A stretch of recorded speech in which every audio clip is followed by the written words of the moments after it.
Exclusive. Go! Go! Nothing can stop me. I'm all the way up. All the way up.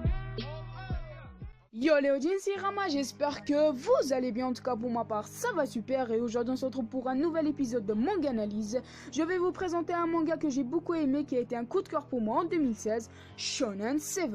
D'abord, l'histoire prend place au lycée Tsujido après le départ d'Onizuka et d'Amne de Shonen.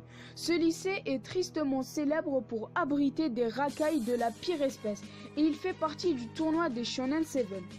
Alors, faut savoir que les Shonen 7, il s'agit de 7 racailles sélectionnés parmi les lycées de Shonen lors d'un tournoi dont les combats décideront le lycée le plus fort de Shonen.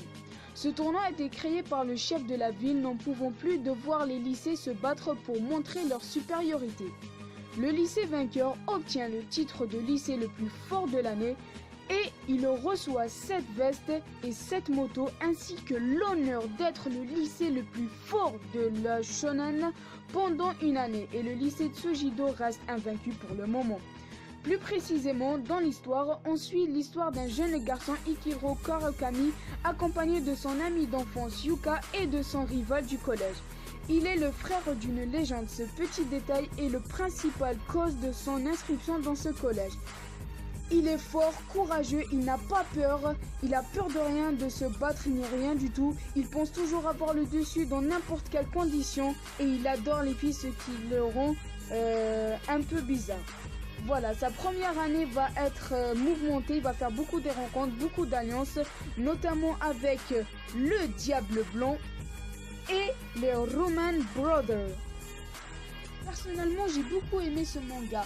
Je note surtout que c'est la première œuvre qui se déroule dans l'univers de GTO qui n'est pas dessinée par Fujinama. Même si le scénariste c'est le même, ça fait quand même bizarre. Et le dessin est tout simplement magnifique. En plus, j'ai toujours voulu savoir ce qui se passe après la fin de Young GTO, vu qu'apparemment Onizuka et Ryoji ont dû revenir. Ça promet des scénarios palpitants. Enfin, si vous voulez voir de la baston du shonen à 100%, ce manga est l'idéal. Et voilà les audiences, c'est déjà la fin de cette vidéo. J'espère qu'elle vous aura plu. N'hésitez pas à lâcher un gros caméra, de pouces bleus, de commentaires, de partager, surtout de vous abonner si cela n'est pas déjà fait. Et moi je vous dis ciao. Teaching you the language of beats.